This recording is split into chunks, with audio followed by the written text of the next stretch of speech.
मुझे सिर्फ एक रात चाहिए, बस एक रात। कानवाई 2 किलोमीटर पीछे, रफ्तार बरकरार रखो। समझ गया जी, सड़क तक गोली। ध्यान रखो, खामोशी में रहना। ये थे पाकिस्तानी ब्रिगेडियर के शब्द, जो सुबह तक 120 भारतीय जवानों को खत्म करना चाहता था। लेकिन उस रात इतिहास ने कुछ और ही लिख दिया। दोस्तों, क्या आप जानते हैं कि एक महिला ने कैसे अमेरिका की धमकियों को ठुकराकर पूरे विश्व का नक्शा बदल दिया? कैसे 13 दिनों में 93,000 दुश्मनों को घुटने टेकने पड़े और कैसे एक नया देश बन गया। आज की कहानी है साहस की, रणनीति की और अदम्य इच्छा शक्ति की। तो बने रहिए अंत तक, क्योंकि जो आप सुनेंगे वो आपको रोंगटे खड़े कर देगा। दोस्तों, कहानी शुरू होती है 1947 से। जब पाकिस्तान बना तो वो एक अजीब देश था। बीच में भारत और दोनों तरफ पाकिस्तान। पश्चिम में उर्दू बोलने वाले लोग, पूर्व में बांग्ला बोलने वाले। लेकिन असली मुसीबत यहीं से शुरू हुई। पूर्वी पाकिस्तान में आबादी ज्यादा थी, लेकिन सारी पावर, सारा पैसा, सारे फैसले सब पश्चिम के हाथों में। साल दर साल लोगों का शोषण होता रहा, उनकी भाषा पर पाबंदी, उनके अधिकारों की अनदेखी। फिर आया 1970 का साल। पाकिस्तान में चुनाव हुए और शेख मुजीबुर रहमान की अवामी लीग को मिला ऐसा बहुमत कि किसी को विश्वास नहीं हुआ। लोगों को लगा अब बदलाव आएगा। लेकिन पश्चिमी पाकिस्तान के शासकों ने क्या किया? उन्होंने सत्ता देने से साफ मना कर दिया। 25 मार्च 1971, ढाका में रात के 11:30 बज रहे थे। यूनिवर्सिटी के छात्रावास में बच्चे सो रहे थे। सड़कों पर सन्नाटा था। किसी को पता नहीं था कि अगले कुछ घंटों में पूर्वी पाकिस्तान की तकदीर ही बदल जाएगी। अचानक टैंकों की गड़गड़ाहट, गोलियों की बौछार। पाकिस्तानी सेना ने शुरू किया ऑपरेशन सर्च लाइट। ये कोई सैन्य अभियान नहीं था दोस्तों। हमला करो, बचाओ। ये था एक सुनियोजित नरसंहार। छात्रावासों में घुसकर बच्चों को मारा गया, घरों में आग लगाई गई, निर्दोष लोगों को गोलियों से भून दिया गया। उसी रात शेख मुजीबुर रहमान को गिरफ्तार कर लिया गया। लेकिन गिरफ्तारी से ठीक पहले उन्होंने एक मैसेज भेजा था, बांग्लादेश की आजादी का ऐलान। उस एक मैसेज ने आग लगा दी और शुरू हो गया मुक्ति संग्राम।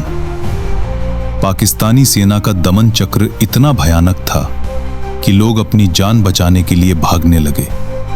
किधर? भारत की तरफ। और ये कोई 1000-2000 लोग नहीं थे दोस्तों, 1 करोड़। हां, आपने सही सुना, 1 करोड़ से ज्यादा शरणार्थी भारत में आ गए। पश्चिम बंगाल, असम, मेघालय, त्रिपुरा, सारे सीमावर्ती राज्यों में लोगों की बाढ़ आ गई। 27 मार्च 1971 को जब ये खबर प्रधानमंत्री इंदिरा गांधी तक पहुंची, तो उन्होंने समझ लिया कि अब सिर्फ बैठे रेखाना काम नहीं करेगा। 1 करोड़ लोगों को कब तक संभालेंगे?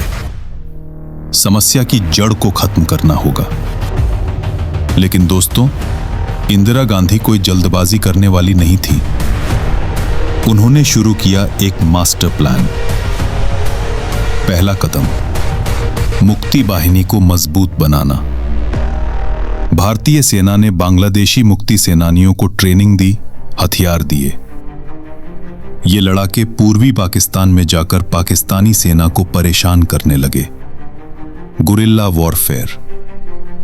दूसरा कदम, दुनिया को दिखाना कि पाकिस्तान क्या कर रहा है। इंदिरा गांधी ने एक एक करके सारे विश्व नेताओं को पत्र लिखे, उनसे मिली, उन्हें बताया कि पूर्वी पाकिस्तान में कैसा नरसंहार हो रहा है। जुलाई 1971 में उन्होंने सार्वजनिक तौर पर पूर्वी पाकिस्तान को बांग्लादेश कहना शुरू कर दिया। और तीसरा कदम, सेना को तैयार करना। फील्ड मार्शल मानेकशॉ ने उनसे कहा, मैडम, मुझे नवंबर तक इंतजार करने दो, मॉनसून खत्म होने दो, फिर देखना हम क्या करते हैं। इंदिरा गांधी ने धैर्य रखा, लेकिन दोस्तों, इस बीच एक और बड़ी मुसीबत आ रही थी।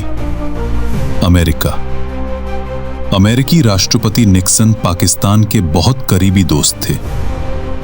उन्होंने इंदिरा गांधी को धमकियां दी, दबाव बनाया कि भारत युद्ध में ना उतरे।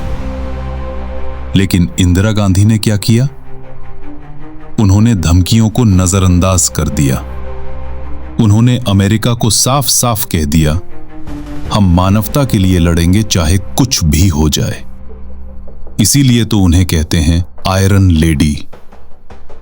महीनों की तैयारी, धैर्य का खेल, और फिर 3 दिसंबर 1971 को शाम 5:31 पर पाकिस्तान ने कर दी सबसे बड़ी गलती। उन्होंने भारत के उत्तरी हवाई अड्डों पर बमबारी कर दी। यही मौका चाहिए था भारत को।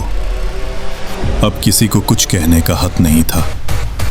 भारत पर हमला हुआ था, अब भारत जवाब देगा। उस समय इंदिरा गांधी कोलकाता में थी। खबर मिलते ही वो तुरंत दिल्ली पहुंची। रेडियो पर उन्होंने पूरे देश को संबोधित किया, देशवासियों, हम पर युद्ध थोप दिया गया है, लेकिन हमारी सेना तैयार है। और फिर शुरू हुआ वो महाभारत, जो सिर्फ 13 दिन चला। युद्ध शुरू होते ही सबसे पहला सवाल था, पाकिस्तान कहां से हमला करेगा? जवाब मिला, राजस्थान के रेगिस्तान से। वहां था एक छोटा सा इलाका, लोंगेवाला।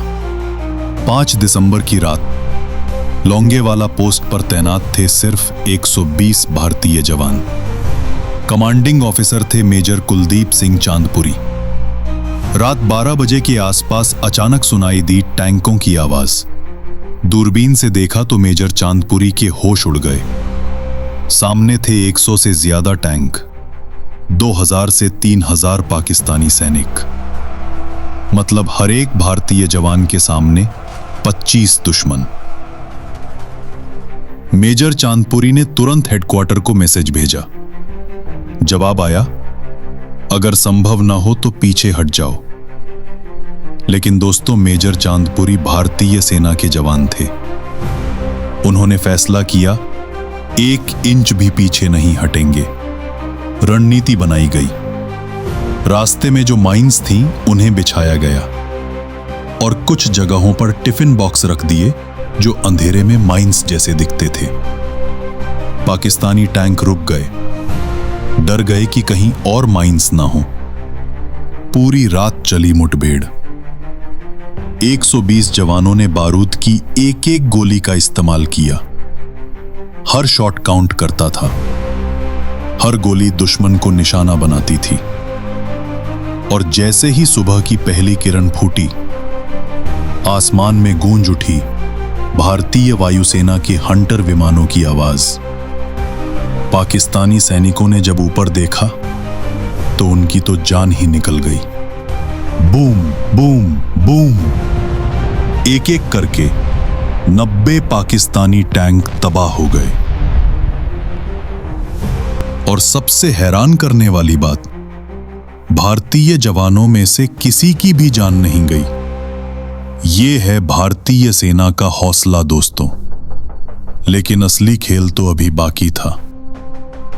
पश्चिम में लोंगेवाला में पाकिस्तान को धूल चटाई जा रही थी।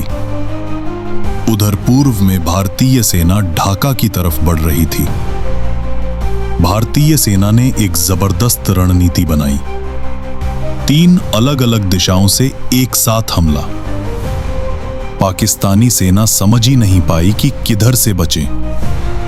मैमन सिंह गिरा, फिर जमालपुर, फिर टंगैल। ढाका से सिर्फ 60 किलोमीटर दूर टंगैल पर कब्जा करने के लिए भारतीय वायुसेना ने 700 कमांडो एयर ड्रॉप किए। और सुनिए, सिर्फ 4 घंटे में टंगैल पर भारत का कब्जा हो गया।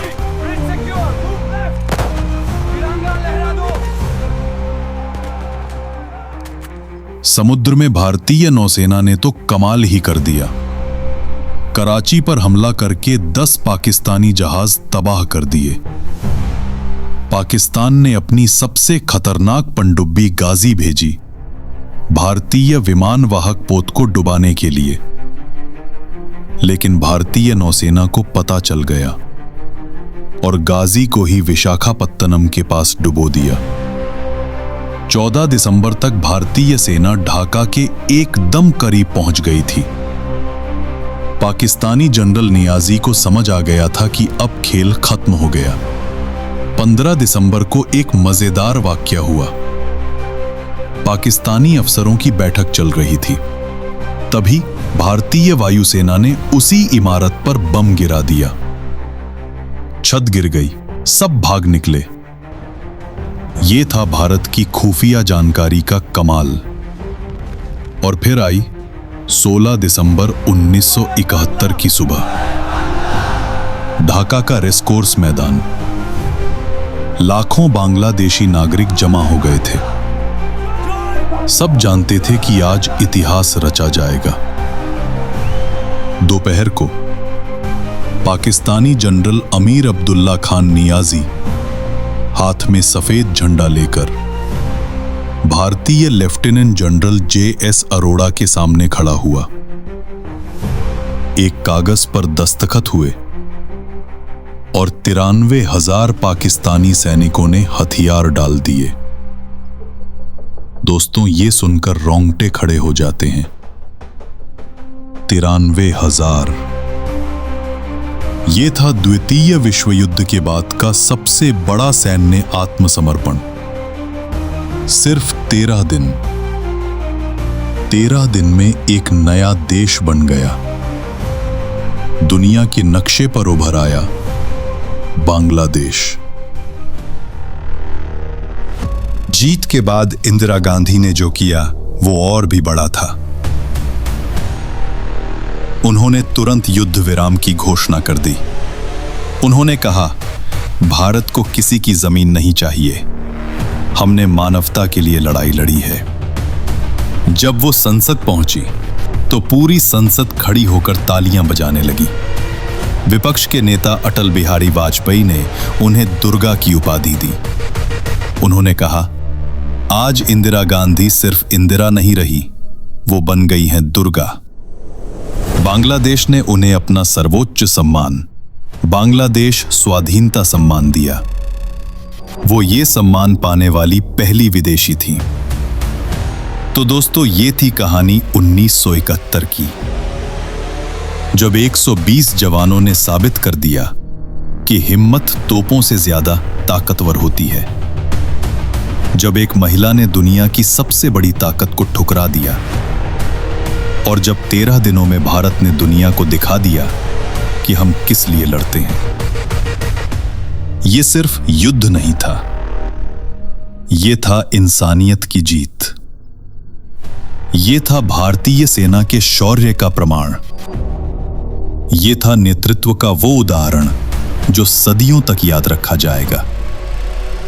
आज जब भी कोई पूछता है भारत की सबसे बड़ी जीत कौन सी है, तो जवाब होता है 93,000 का सरेंडर। अगर इस कहानी ने आपके दिल को छू लिया तो लाइक बटन तोड़ दीजिए, इसे शेयर करिए अपने दोस्तों के साथ, क्योंकि हर भारतीय को इस शानदार इतिहास की जानकारी होनी चाहिए। ज़ैद बख्तियार चैनल को सब्सक्राइब करना मत भूलिएगा, क्योंकि हम लाते रहेंगे ऐसे ही रोमांचक, प्रेरणादायक और गर्व से भर देने वाली कहानियां। अगले वीडियो में मिलेंगे एक और दमदार कहानी के साथ। तब तक के लिए जय हिंद, वंदे मातरम।